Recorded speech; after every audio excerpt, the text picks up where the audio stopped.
Welcome to our channel we make genius. Dear friends, आज हम आपके बीच में अपने यूट्यूब फैमिली पे चल रहे हैं पुराने सीरीज भारत के प्रमुख ऐतिहासिक युद्धों से रिलेटेड चौथा और अंतिम पार्ट लेके आपके बीच में उपस्थित हुए हैं। जैसे कि हमारे यूट्यूब फैमिली पे भारत के प्रमुख ऐतिहासिक युद्धों से रिलेटेड 3 वीडियो अभी तक आपको प्रोवाइड कराए जा चुके हैं। अगर आप किसी भी तरह के कॉम्पिटिटिव एग्जाम्स की तैयारी कर रहे हैं तो यह पूरा वीडियो, चाहे वो पार्ट 1 हो, चाहे पार्ट 2 हो, चाहे 3 हो, चाहे आज का जो ये वीडियो है, चाहे पार्ट 4 हो, आप सभी के लिए बहुत ही इम्पॉर्टेंट है।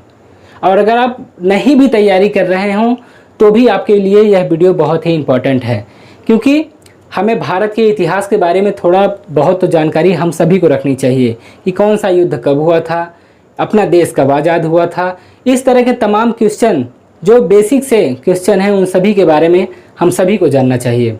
तो इस पूरे वीडियो को बहुत ही ध्यान से देखें। और अगर भारत के प्रमुख ऐतिहासिक युद्धों से रिलेटेड जो पहला, दूसरा और तीसरा पार्ट है, अगर उसे आप ना देखे हों तो आई बटन में आपको बारी बारी से तीनों पार्ट का लिंक आपको मिल जाएगा, उसे आप एक बार जाके जरूर देखें। उम्मीद है कि पूरा वीडियो आपको बहुत ही पसंद आएगा। तो बहुत समय ना खराब करते हुए आइए चलते हैं हम अपने वीडियो की तरफ, जिसमें सबसे पहला पॉइंट है, पहला मतलब 22वां पॉइंट है हमारा चतुर्थ आंग्ल मैसूर युद्ध। ठीक है, जिसमें हमारा 22वां पॉइंट है चतुर्थ आंग्ल मैसूर युद्ध। इसकी टाइमिंग क्या है? इसकी टाइमिंग जो है हमारी 1799 ईस्वी में। चतुर्थ आंग्ल मैसूर युद्ध जो है वह 1799 ईस्वी में होता है। इसके बीच में होता है तो यह युद्ध जो है वह टीपू सुल्तान और अंग्रेजों के बीच में युद्ध होता है, और यह बहुत ही घमासान युद्ध होता है। और अंततः इस युद्ध का जो परिणाम होता है वह जो है अंग्रेजों के पक्ष में होता है। युद्ध में अंग्रेज विजयी होते हैं तो टीपू सुल्तान के खजाने को पूरी तरह से लूटते हैं, और लूटने के पश्चात ही इस युद्ध में जो है टीपू सुल्तान की मृत्यु हो जाती है। हम आपको फिर से इसके बारे में बता दें कि चतुर्थ आंग्ल मैसूर युद्ध, जिसकी टाइमिंग थी 1799 ईस्वी में, किसके बीच में हुआ था? तो टीपू सुल्तान और अंग्रेजों के बीच में हुआ था। इसका परिणाम जो है टीपू सुल्तान की इस युद्ध में मृत्यु हो जाती है, और इसी के साथ ही साथ मैसूर शक्ति का पतन भी इस युद्ध के बाद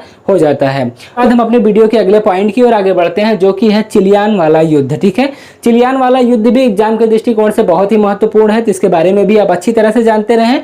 तो इसकी टाइमिंग क्या है? चिलियान वाला युद्ध की टाइमिंग जो है वह 1849 ईस्वी में है। ठीक है, और ये किसके बीच में हुआ था? ईस्ट इंडिया कंपनी और सिखों के बीच में यह युद्ध घटित हुआ था। ठीक है, इसे आप ध्यान रखिएगा कि चिलियान वाला जो युद्ध है वह 1849 ईस्वी में हुआ था। किसके बीच में हुआ था? यह है हमारा ईस्ट इंडिया कंपनी और सिखों के बीच में हुआ था। और इसमें इसका जो परिणाम होता है, इसका जो रिजल्ट होता है, इसमें जो है सिखों की हार होती है और ईस्ट इंडिया कंपनी यानी कि अंग्रेजों की विजय होती है। तो इसी के साथ हम अपने वीडियो के नेक्स्ट पॉइंट की ओर आगे बढ़ते हैं, जो कि है हमारा भारत पाक युद्ध। ठीक है, भारत पाक युद्ध, जिसे हम प्रथम कश्मीर युद्ध के नाम से भी इसे जानते हैं। तो यह कब घटित होता है? 1947 और 48 में। एक चीज़ हम यहाँ आपको और बता दें कि 15 अगस्त 1947 को भारतवर्ष आज़ाद होता है, और उसके महज 2 महीनों बाद ही पाकिस्तान जो है वह अक्टूबर 1947 में पाकिस्तान कश्मीर के ऊपर चढ़ाई कर देता है। भारत पाक युद्ध को जो है कश्मीर के प्रथम कश्मीर युद्ध के नाम से भी जानते हैं। उसके कुछ इंपॉर्टेंट पॉइंट हैं जिसको हम यहाँ पे आपको बारी बारी से समझाते हैं। यहाँ पे आप ध्यान दीजिएगा कि टाइमिंग इसकी जो है 1947 और 48 थी। किसके बीच में? भारत और पाकिस्तान के बीच में। यहाँ पे जो इंपॉर्टेंट पॉइंट है कि जब पाकिस्तान कश्मीर के ऊपर जब चढ़ाई कर देता है, कश्मीर था वह सैन्य शक्तियों से उतना मजबूत नहीं था। जो महाराजा थे हरि सिंह, वह जो है भारत से सैन्य सहायता के लिए हाथ बढ़ाते हैं। भारत से सैन्य सहायता के लिए इंस्ट्रूमेंट ऑफ ऑक्सेशन, ठीक है, इंस्ट्रूमेंट ऑफ ऑक्सेशन पर हस्ताक्षर करना पड़ा। संयुक्त राष्ट्र सुरक्षा परिषद ने 22 अप्रैल 1948 को, ठीक है, संयुक्त राष्ट्र सुरक्षा परिषद ने 22 अप्रैल 1948 को रेजोल्यूशन 47 एक्ट पारित किया। ठीक है, इसे आप ध्यान रखिएगा कि 22 अप्रैल 1948 को। इसीलिए हमने यहाँ पे इस युद्ध को, जो भारत पाक युद्ध हुआ है, जो सबसे पहला कश्मीर युद्ध है, होता तो यह शुरुआत इसकी होती है कब? अक्टूबर 1947 में, लेकिन यहाँ पे हमने ऑब्लिक करके 1947 और 48 इसीलिए लिखा है। ठीक है, तब यहाँ पे आप देखिए कि संयुक्त राष्ट्र सुरक्षा परिषद ने 22 अप्रैल 1948 को रेजोल्यूशन 47 एक्ट पारित किया। तत्पश्चात तत्कालीन मोर्चे को ही धीरे धीरे ठोस बना दिया गया। उसके बाद जो नेक्स्ट पॉइंट है जिसे अब नियंत्रण रेखा कहा जाता है, जिसे अब नियंत्रण रेखा कहा जाता है, उस समय की जो ठोस परिस्थितियां थी जिसे ठोस बना दिया गया था, जो तत्कालिक मोर्चे थे उसे ठोस करार दे दिया गया और उसी को अब नियंत्रण रेखा कहा जाता है। ठीक है, 1 जनवरी 1949 को, ठीक है, एक यहाँ पे और एक नेक्स्ट पॉइंट है कि 1 जनवरी 1949 को रात्रि में 1 जनवरी 1949 को रात्रि में लगभग 23:59 पे, ठीक है, लगभग 11:59 पे युद्ध विराम की घोषणा की जाती है। ठीक, उस युद्ध में जो होता है भारत को कुल कश्मीर के भौगोलिक क्षेत्र का, ठीक है, इसे आप ध्यान रखिएगा, उस युद्ध के पश्चात जो है भारत को, ठीक है, उस युद्ध के पश्चात भारत को कश्मीर के कुल भौगोलिक क्षेत्र का, ठीक है, जब वह युद्ध समाप्त हो जाता है, जब वह युद्ध जो है युद्ध विराम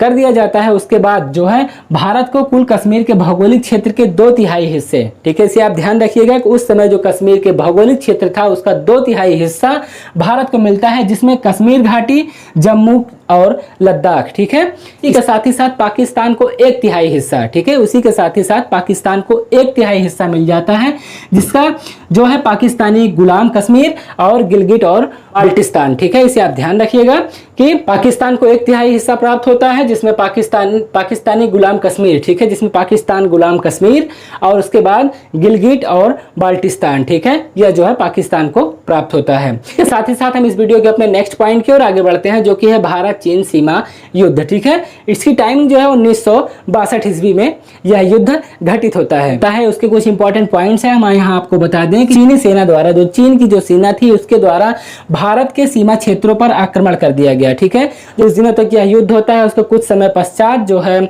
युद्ध एक पक्षी युद्ध विराम, ठीक है, इसे आप ध्यान रखिएगा कि कुछ समय युद्ध होने के पश्चात एक पक्षी युद्ध विराम की घोषणा होती है, जिसमें भारत के अपनी सीमा के कुछ हिस्से खोना पड़ता है, यानी कि भारत के जो कुछ भारतीय सीमा के जो कुछ हिस्से हैं वह उसे चीन को देना पड़ता है, ठीक है। इस पॉइंट को हम एक बार फिर से दोहरा दे रहे हैं, आप इसे ध्यान दीजिएगा कि भारत चीन सीमा युद्ध, ठीक है, कब हुआ था? 1962 ईस्वी में। पॉइंट है, चीनी सेना द्वारा भारत के सीमा क्षेत्र पर आक्रमण किया गया था, ठीक है। कुछ दिनों के युद्ध के पश्चात एक पक्षीय, अभी हम इस चीज को यहाँ पे बार बार दोहरा रहे हैं कि कुछ दिनों के युद्ध के पश्चात एक पक्षी युद्ध विराम की घोषणा की जाती है, जिसमें भारत अपनी सीमा के कुछ क्षेत्रों को चीन को उसे देना पड़ता है। जो है हमारा नेक्स्ट पॉइंट है भारत पाक युद्ध, ठीक है। यह कब घटित होता है? 1965 ईस्वी में। इसे आप ध्यान रखिएगा कि 1965 में भारत पाक युद्ध जो होता है वह 1965 में घटित होता है। किसके बीच में होता है? तो यह भारत पाक युद्ध है तो भारत पाकिस्तान के बीच में ही होगा। इसके जो इंपॉर्टेंट पॉइंट है, पाकिस्तान की एक बार फिर से हार हुई। एक यहाँ पे हम आपको मजेदार चीज और बता दें कि भारत और पाकिस्तान का भले ही कितनी भी बार युद्ध हुआ हो, लेकिन आज तक उसे हमेशा भारत से हार का ही सामना करना पड़ा है, ठीक है। और इन फ्यूचर मैं आपको बता दूं कि वो भारत से कभी भी किसी युद्ध में जीत भी नहीं पाएगा, ठीक है। तो परिणाम यहाँ पे पाकिस्तान की हार होती है। और इसमें जो इंपॉर्टेंट पॉइंट है, इस युद्ध का अंत संयुक्त राष्ट्र संघ के द्वारा विराम की घोषणा करके की गई थी, ठीक है। जो यह युद्ध है इसको विराम किसके द्वारा की गई? तो संयुक्त राष्ट्र संघ की घोषणा के द्वारा इस युद्ध पे विराम लगाया जाता है और ताशकंद में दोनों पक्षों के बीच एक समझौता किया जाता है, जिसे हम ताशकंद समझौते के नाम से जानते हैं। इसी के साथ ही साथ हम इस वीडियो के अपने नेक्स्ट पॉइंट की ओर आगे बढ़ते हैं, जो है फिर भारत पाक युद्ध से ही रिलेटेड है। तीसरी बार जो भारत पाक का युद्ध होता है वह 1971 ईस्वी में युद्ध होता है, ठीक है। भारत पाक का युद्ध कुल 4 बार होता है। जो पहला युद्ध हमारा 1947-48 में होता है, और दूसरा हमारा होता है यहाँ पे 1965 में, और तीसरा हमारा होता है 1971 में, और चौथा हमारा होता है 1999 ईस्वी में, ठीक है। तो यहाँ तीसरे युद्ध की बात है। तो भारत पाक युद्ध, इसकी टाइमिंग क्या है? 1971 ईस्वी में, ठीक है। 1971 में भारत पाक युद्ध होता है। और इसका परिणाम तो मैंने पहले ही आपको बता दिया है कि अभी तक जितने भी युद्ध हुए हैं उसमें पाकिस्तान को हर युद्ध में हार का ही सामना करना पड़ा है, ठीक है। तो परिणाम इसका है पाकिस्तान की हार होती है इसमें। और इस युद्ध के पश्चात, ठीक है, एक जो इंपॉर्टेंट पॉइंट है, इस युद्ध के पश्चात शिमला समझौता, ठीक है, शिमला समझौता हुआ। फलस्वरूप बांग्लादेश, इस शिमला समझौता के साथ ही साथ इस युद्ध के पश्चात बांग्लादेश एक नए देश के रूप में उभर के सामने आता है, ठीक है। यह पॉइंट आप यहाँ ध्यान रखिएगा। इस युद्ध के पश्चात शिमला समझौता हुआ, ठीक है। इस युद्ध के पश्चात शिमला समझौता 1971 ईस्वी में ही शिमला समझौता होता है। और साथ ही साथ बांग्लादेश एक स्वतंत्र देश बनकर पूरे विश्व में सामने उपस्थित होता है, ठीक है। तो इसी के साथ ही साथ हम इस पूरे वीडियो के, इस पूरे सीरीज के सबसे अंतिम पॉइंट की ओर पहुंच गए हैं, जो कि है हमारा कारगिल युद्ध। ठीक, सभी लोग बहुत अच्छी तरह से जानते होंगे कि कारगिल युद्ध कब हुआ था। अगर नहीं भी जानते हो तो हम आपको बहुत ही डिटेल से बताएंगे।